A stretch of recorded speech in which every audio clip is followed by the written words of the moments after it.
अज्ञानतिमिरान्धस्य ज्ञानाञ्जनशलाकया चक्षुरुन्मीलितं येन तस्मै श्रीगुरुवे नमः। अखण्डमण्डलाकारं व्याप्तं येन चराचरं तत्पदं दर्शितं येन तस्मै श्रीगुरुवे नमः। गुरुर्ब्रह्मा गुरुर्विष्णु गुरुर्देवो महेश्वरः गुरुर्साक्षात् परब्रह्म तस्मै श्री गुरुवे नमः। प्रेम से बोलो जगत गुरु श्री चंद्र भगवान की जय, दुर्गा मैया की जय।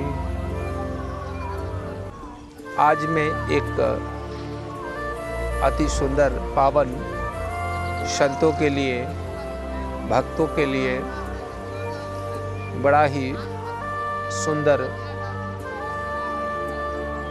कथा बताने जा रहा हूँ।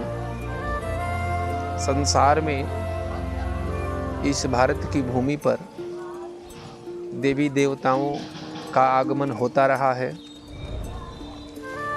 बरसाने में राधा जी का आना,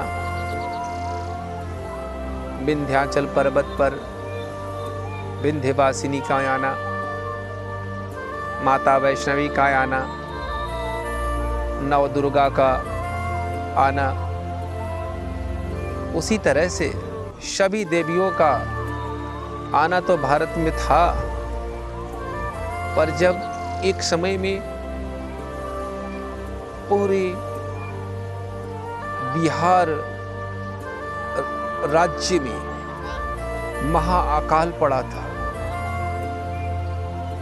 जिस समय मिथिला का राजा जनक का राज्य था। महाराजा जनक के लिए एक चुनौती सा लगने लगा। सभी वृक्ष सूख गए,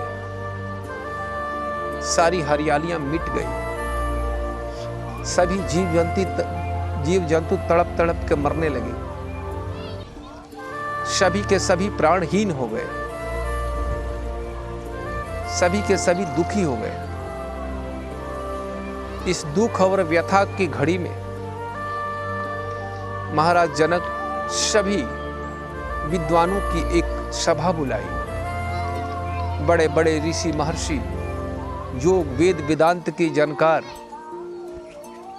सभी विप्रगण पधारे, संतगण पधारे। सब लोगों ने राय मशवरा किया कि यदि योग के आधार पर महाराजा जनक अपनी पत्नी के साथ यदि इस बंजर भूमि में हल चलाएंगे तो संभवतः इंद्र प्रसन्न होकर के बारिश करे।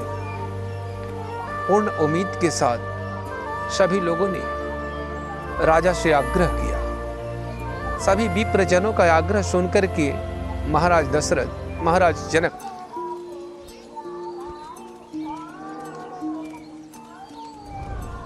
निर्णय किया कि ठीक है, प्रजाजनों के हित के लिए मुझे करना चाहिए तो मैं करूंगा।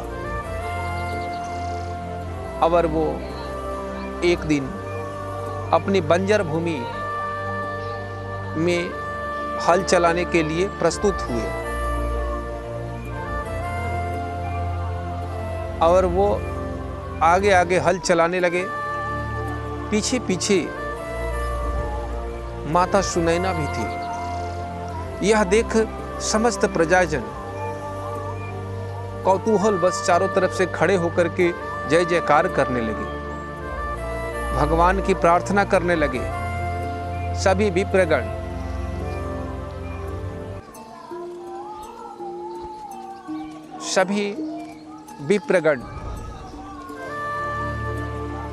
वैदिक मंत्रों का उच्चार करने लगे। सारी व्यवस्थाएं ऐसी बनी, राजा ने 7 बार हल को बैल को लेकर के हल घूमे, परंतु 7वीं बार में हल का अगला भाग, जिसको सित कहते हैं, जाकर किसी वस्तु से टकराया। सभी लोग मिलकर के देखे, वहां देखे तो एक छोटा सा मंजूसा मिला। उस मंजूसे को बाहर निकाले और बाहर निकालते ही एक अद्भुत नजराना सामने प्रकट हुआ। अचानक उसमें से एक छोटी सी नन्ही सी परी जैसी सुंदर सुशील, जिसकी दिव्य कांति से चारों तरफ बारिश और अकाल तो मानो क्षण भर में मिट गया हो। सभी सूखे वृक्ष हरे हो गए, सभी भूमि हरियाली से भर गई, सबका दुख का अंत हो गया। चारों तरफ जय जयकार होने लगा। हल के अगले भाग का नाम सित था और उसी से प्रकट होने के कारण उनका नाम सीता हुआ। वो मैथिल प्रदेश के राजकुमारी होने का सौभाग्य प्राप्त हुई। राजा ने उन्हें अपनी पुत्री के रूप में स्वीकार किया, तो उसे मैथिली भी कहा जाता है। भूमि से मिलने वाली पुत्री को भूमिजा के नाम से भी उन्हें जाने लगा।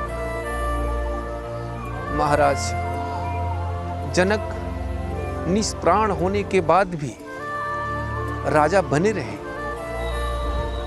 ऐसे देह से जन्म लेने वाले महाराज विदेह कहलाते, जिनकी पुत्री होने का सौभाग्य प्राप्त हुआ, तो उसे वैदेही के नाम से भी जाना जाएगा। इस तरह से माता सीता का जन्म हुआ। माता सीता का जन्म का यह दिव्य कथा जो सुनेगा, जो कहेगा, उसके गांव में, उसके नगर में, उसके इलाके में, उसके राज्य में कभी भी अकाल नहीं हो सकता है। प्रेम से बोलो महालक्ष्मी मैया की जय, नारायण भगवान की जय, जगत गुरु श्री चंद्र भगवान की जय।